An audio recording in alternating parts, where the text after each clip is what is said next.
There's a stretch of blocks along Church Street in downtown Toronto, known simply as the Village. For decades, it served as a sanctuary. Men chased out of intolerant small towns, strict immigrant households, and hostile countries arrived here to finally take a breath and build chosen families. But starting in the autumn of 2010, the men walking into the Village stopped walking out. Over the next 7 years, a quiet, methodical series of disappearances took place in plain sight. The first to disappear were Skanda Navaratnam, Abdul Basir Faizi, and Hamid Kaihan. They were middle-aged gay men, and all three were immigrants from South Asia or the Middle East. Their lives made them targets for someone looking to avoid attention. Many of the missing men lived partitioned double lives with families who didn't know they were gay, or they lacked legal immigration status and avoided contact with the state at all costs. People in the Village noticed the empty bar stools and the unanswered calls immediately. Friends started talking, connecting the dots, and bringing their fears to the authorities, warning them that someone was targeting men in their neighborhood. The local police largely dismissed those warnings. They suggested that gay men slip out of contact for all sorts of reasons, or that the missing men had simply moved away or returned to the closet. The killer chose precisely the men who were already trying to stay out of sight: the suburban husband, the refugee with thin paperwork, the man in the shelter system. In a city where these men were already easy to overlook, he simply operated within the silence they were already forced to maintain. The Toronto police eventually launched a task force called Project Houston in 2012 to look into the first 3 disappearances. 18 months later, they quietly shut it down. During that investigation, they interviewed the man who would later be identified as the killer, and then they let him walk. That man was Bruce McArthur. In 2001, McArthur had attacked a man from behind with an iron pipe.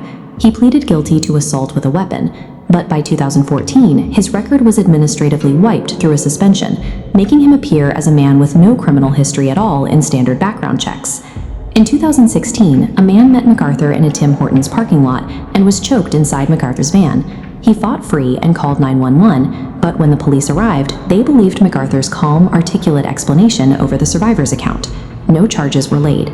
To see the extreme end of this systemic failure, you have to look at the case of Karushna Kumar Kanagaratnam. Karushna survived a civil war in Sri Lanka and a 3-month ocean voyage on a cargo ship to claim asylum in Canada. When his claim was denied, he lived in constant fear of being put back on a plane. When he vanished, no one reported him missing, because for the people who loved him, walking into a police station meant risking deportation. These institutional blind spots functioned as a layer of protection for McArthur. By failing to track a violent past and ignoring a bleeding survivor, the system created a space where he could continue to operate for years. On June 26, 2017, the day after Toronto's massive annual Pride Parade, a 49-year-old man named Andrew Kinsman disappeared from his apartment.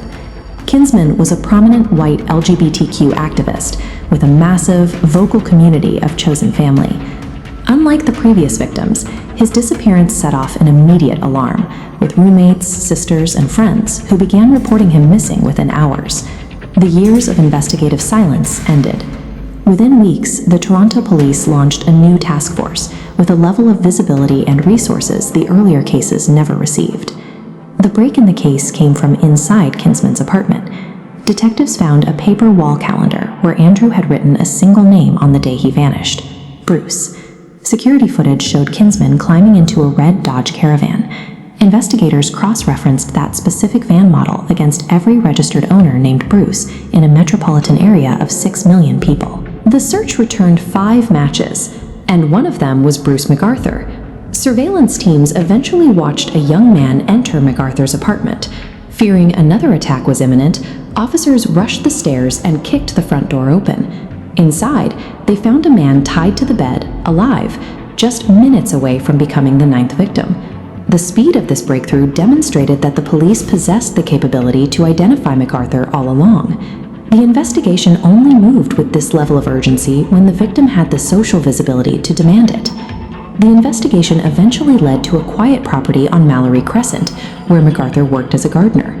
Inside large, heavy planters he stored in the backyard, police discovered the dismembered remains of 7 men. In public, McArthur was the friendly neighborhood landscaper who played Santa Claus at the local mall every winter. In private, his computers were filled with thousands of staged photographs of his victims, horrific digital trophies he returned to long after the killings were over. When the truth finally came out, the grief in the village was matched by an explosion of rage. Members of the community realized that for 7 years, they had been right about the danger, while the city had insisted they were wrong. Organizations like the Alliance for South Asian AIDS Prevention led the push for accountability. They demanded a truly independent review of the police's handling of the missing persons cases, flatly rejecting any internal investigation. The resulting Missing and Missed report ran over 1,000 pages. Its central finding was that marginalized people, LGBTQ residents, sex workers, and migrants were systemically over-policed, but left underserviced when their lives were most at risk. Skanda Navaratnam, Abdul Basir Faizi, Majid Khayan, Sarush Mahmoodi, Kirushna Kumar Kanagaratnam, Dean Lisowick, Celine Essen, Andrew Kinsman. Bruce McArthur will likely die in prison, but the lasting impact of this case is found in the persistence of the community. Their refusal to stay quiet forced the justice system to finally acknowledge the men it had spent 7 years ignoring.